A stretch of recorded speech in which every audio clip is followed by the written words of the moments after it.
Hello, welcome to This Comic Cooks. I'm Super Tim. Joining me is Vactor, and today we are defying gravity because no, we're not talking about Wicked. We're talking about the Superman trailer. It dropped this morning at 6:53 in the morning. It was, but we're gonna talk about it. We're gonna talk about it silly. Um, Vactor, what did you think of this trailer? Oh man. Well, first of all, I was already in on this, but now I'm all in on James Yeah, Gunn's Superman.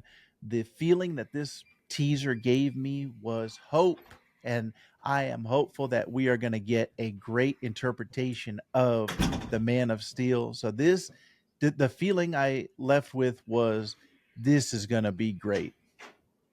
Yeah, I was left with the same feeling, and the way this trailer starts out was very, very like almost somber in a way. Like we've got Superman beat up, he's got a black eye, he's bloody. His suit is really clean though, so that's interesting. Uh, but yeah, and seeing Crypto and Crypto Take Me Home, like seeing all the Silver Age influences. We got Superman taking on a nothing like kaiju monster, which is straight Yes. out of the Silver Age, and like I just love all that stuff. I love all like seeing Superman. The thing that sold me on like, oh yeah, this is Superman is when I don't know what, like there's this explosion, but Superman just grabs this kid and wraps him up in his cape and his arms, and that just reminded me of so many great Superman imagery of Superman saving people and just saving the one person and not just like global. I mean, obviously there's going to be a global stake um, to this movie, and we didn't really get a sense of the story, but that's okay. We didn't really need to. We just needed to get a sense of what this movie was going to make us feel, and I definitely felt hope. I felt excitement. I felt good. And as a Superman fan, I've apart from television, in the movies, I've not felt that good feeling, and I was left with a very, very strong good feeling. Yeah. What were your thoughts on and we've talked about this offline before. We haven't talked about this online. The John Williams slash Richard Donner slash Christopher Reeve influence on this film, because that film was so influential. Came out in 1978, and everything after has taken a little piece from that movie, whether it's the theme, whether it's the crystal structure of the fortress. There's so many themes. Even the I feel like the Paul Kent scene that we saw in this one was Hmm. reminiscent of when he's talking to Paul on the farm in the 78 film. I'm So so happy Jonathan Kent's alive, by the way. Just happy about yeah. that. Happy about that because I'm glad I don't have to, watch another Jonathan Kent death scene and, make me cry in the theater because, there's no death that makes me cry more than when I see Jonathan Kent die. And so glad we don't have to live through that. I think the Reeve influences are kind of hard to get past because it's not only because this Christopher Reeve film did so much as far as, um, like not only the crystals, but the fact that Superman's shield isn't just S for Superman; it's family crest. That was also in that film. Seeing the Clark Kent dual persona of Clark Kent and Superman, the way that was portrayed, I think it's hard to get away from it. I think if you can make this Superman stand on its own, like you can acknowledge those things and pay homage to those things because it's kind of hard to get away from. But as long as you don't do like a direct homage like Superman Returns, where it's hard for that movie to stand on its own. It's almost like a spiritual sequel to Superman 2. But I think as long as you pay homage to it, obviously, but you don't pay so much homage where it's almost like it's butt kissing. Right. Um, but You don't but want I it to be think like that a slavish recreation, and so much so that it's right, like, well, I can just go watch the 78 one. Why am I watching this one? So yeah, I agree exactly. with you on that. I feel like it's good to pay homage. It's good to say, hey, this came before you, but let's also create something new. Let's create something that stands on its own. And I think this combination that James Gunn has put in here, his love of, I think, Silver Age comics, like you said, shows, and that's going to make it stand out and be something different, because the stuff that we've been watching recently in the last 30 years has not been Silver Age focused. So I think that in and of itself is going to be something exciting and something new for us. Yeah, and I think because for the past 11 years now, we've been steeped in Zack Snyder's vision, which is very much like he took the track, was like, well, Christopher Reeve did all these things. I'm going to do the exact opposite of that. I'm going to be as far away from that as possible. And so I think to see kind of this influence, I was actually looking up because of all the Superman stuff that's been dropping this week. We've had the poster, we had the teaser for the trailer yesterday. Which sidebar, Teaser for the teaser. the teaser for the teaser sidebar, there was only one shot in this that was from that teaser that we saw yesterday, and Hmm. that was when Superman was flying up into the sky. And I think Hmm. that is like, because usually when you have these teasers for the trailers in movies, you'll have like several shots that we would have seen today, and we didn't see any of those shots yesterday.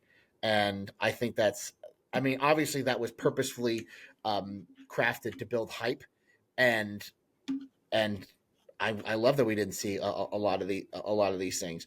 Um, and I've been thinking, and I was thinking about like comics I wanted to read, as I'm building my own personal hype, and I found like a nice list of comics that James Gunn is pulling from, and I definitely see a lot of those influences. He talks about Kingdom Come, which obviously the S Shield is very much inspired by that. He talks about All Star Superman, which I definitely feel that. I definitely feel like not only in the way Superman is portrayed, but, and this is something that I was surprised with, is with how the relationship that we've seen in this trailer between Clark Kent and Lois Lane. And I was really surprised to see so much of Clark and Lois in this trailer, because and last night I was actually watching the first uh, Man of Steel trailer. Just because I was just wondering how these teasers for trailers and teaser trailers and all these different kind of trailers stacked up, and seeing that there was like one shot of Lois and Clark together. There was like six or seven in this trailer.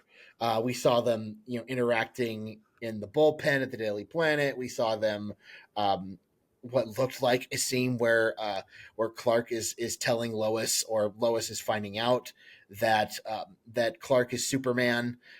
We saw several scenes of Superman and Lois together. And it was just really cool to see that this relationship, which is one of my favorite romantic relationships in literature, not just in comics, but in literature and across media. And usually, like in a Superman story, if the Superman and Lois relationship isn't either central or very prevalent, I kind of tend to lose interest. And I don't think the Superman and Lois relationship in the Man of Steel movies or the Snyderverse movies was really well developed. Um, I mean, like they decide to kiss in the middle of a rubble in Man of Steel, It and always felt so like seeing that this is there was going to be more. Like the setup and the right, promise of Man of Steel was like, oh, he's becoming Superman, and we're going to get to that Superman that you know and love, and we're going to get to all the things like the touchstones of Superman, of Lois and being at the Daily Planet, like the things that we know Superman to be. We're going to get that later, and then it just felt like it got cut out from underneath us. Like, okay, we never got that. Like this, the Superman, the Zack Snyder Superman, just never fully formed to me. And I feel like yeah, my wife was the same way. When she was watching the trailer, she was like, I feel bad for Henry Cavill because he didn't get this. Like, he didn't get uh huh, his version of yeah. this. Yeah, and the thing is, like when Henry Cavill was cast, I was like, he looks great. He looks like Superman. And every time he was talking in interviews, I was like, this feels like Superman to me. This just feels like Superman, like the way he is. So, like he's gonna play a great Superman. And then when we got to the movie, it just felt I don't know, just it just felt off in a lot of Mm-hmm. ways. And I still feel that way. And you could say it's like, well, we got a little bit of more of that brighter Superman in Justice League, but by that point, it was too late. Yeah. It was too late. Everyone had kind of made up their mind on Henry Cavill. Yeah, and I also do feel bad for Henry Cavill. There was a thing a while ago where Amy Adams was like basically giving her blessing to Rachel Brosnahan, who is going to kill it as Lois Lane. By the way, she's going to be great. I watched her in Marvelous Mrs. Maisel, and if you can do Gilmore Girls like dialogue, you're going to be fine. Yes. And Amy Adams was saying like basically like I hope you get to do the heart and the humor of what this character deserves. And basically, I read that as I hope you get to do the things that I never got to do. Mm. Yeah. And I really feel like she's going to get the chance to do that. And seeing like like I could just tell that Rachel and David's chemistry is just fantastic. It's like we saw so much of it. Um, and another thing we saw so much of was Lex. We saw a lot Yeah. of shots of Lex Luthor, and I love the way Nicholas Hoult looks as Lex Luthor. He looks great. He definitely looks like somebody who's going to be hard for Superman to tangle with. Yeah, I liked all of those shots, and it just made me think, man, who is the villain of this, and what is the story going to be? Like you said, we didn't get to any insights into the story necessarily, but every time I saw Lex, I was like, oh, wait a minute, what is going to be the obstacle that Superman is overcoming in this movie specifically? Mm-hmm. Because I feel like they're also setting up they want to set up a string of films, not just all right. This is the only Superman we never do Mm-hmm. anymore. So Lex, I think, has to play a role in the like the grand storyline of whatever James Gunn wants to Yeah. tell. So yeah, when I saw Nicholas Hoult, I said, yeah, he looks good, but I just don't want it to be another Jesse Eisenberg where I'm like, yeah, I like that actor, but he just never felt like Lex, and then I felt like they were gonna another one of those. All right, he's got long hair here, but he's gonna shave it later. He's gonna look like the Lex Oh that yeah, he we shaved it at the end of Batman vs Superman. Yeah. yeah. And then it was like, okay, then what? Like we never got that's that same feeling of it felt like, oh, he's gonna be that later, but we just never got the Lex Luthor, like the full on Lex Luthor. So That's been the I thing with a lot of DC stuff is like, oh yeah, like with like talking about Green Lantern who was in this trailer, which ooh, I'm glad they gave Nathan Fillion the bowl cut that Guy Gardner is so well known for. I didn't know if yes. they were going to do it because in a modern audience that just looks funny, but Right. it looks funny, and Nathan and James Gunn gets to humiliate Nathan Fillion on screen, so Yes. win win win. Um, but Green Lantern, like it was the same thing. Like, oh, like Sinestro starts as Hal Jordan's kind of mentor, but he's gonna become the bad guy later, and we never got that sequel that could have been Right. good. Yeah. And yeah, so Do but yeah, we like see, know I was gonna ask you, do we know we talking about the James Gunn and Nathan Fillion connection. Michael Rooker has to be involved in this at some I point. would think so, but I haven't seen his name anywhere. I Okay, would think he's that probably going to be Rooker's a got to be in it. surprise. Yes. Yeah, because like Nathan Fillion's in it. His brother, James Gunn's brother, Sean Gunn, is going to be playing Maxwell Lord, who's Ooh.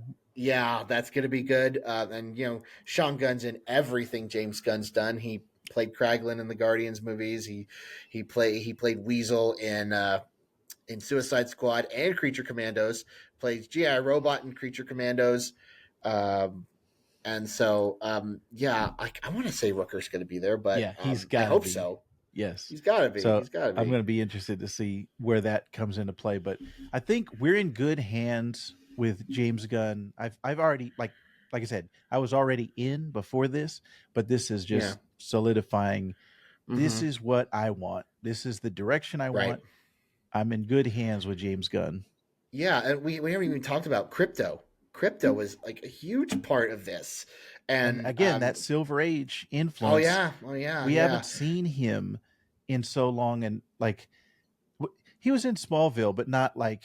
Yeah, The like crypto, it wasn't crypto. It was just a super his dog, and he name. only had powers for like one episode, and then he was Yeah, just Shelby for right. the rest of the And I run. think that's that modern, like you were talking about, the modern thing of, oh, that would look silly, right? And James Gunn's like, no, if it's silly, throw it in there. The Silver Age is relevant and there's a place for it in superhero things. I think Grant Morrison is the exact same way. What he did with Batman when his run on Batman was he threw in all the Silver Age stuff and was like, hey, all that goofy stuff, yeah, that happened. That wasn't just like a fever dream or we didn't, we're not going to just shove it off to the side. All that stuff actually happened. And here's my justification for it. I think gonna be the same way with this Superman.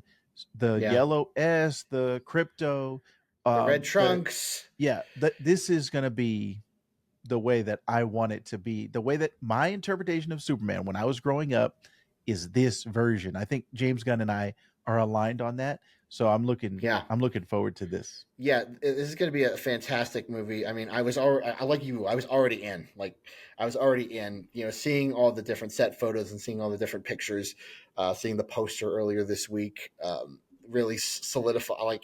I kept saying, I'm sold, I'm sold. I'm like, but I was already sold. I was already sold. It's just solidifying that to me. But what did you think of this trailer? Did you like it?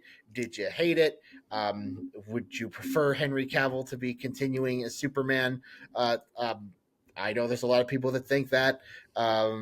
Just leave your comments down in the comment section and let us know what you think of this trailer. Are you excited for this movie? Are you pumped? Are you just like, I'll see it maybe, but I'm not going to like it. Yeah, just let us know how you feel, and yeah, and be sure to look up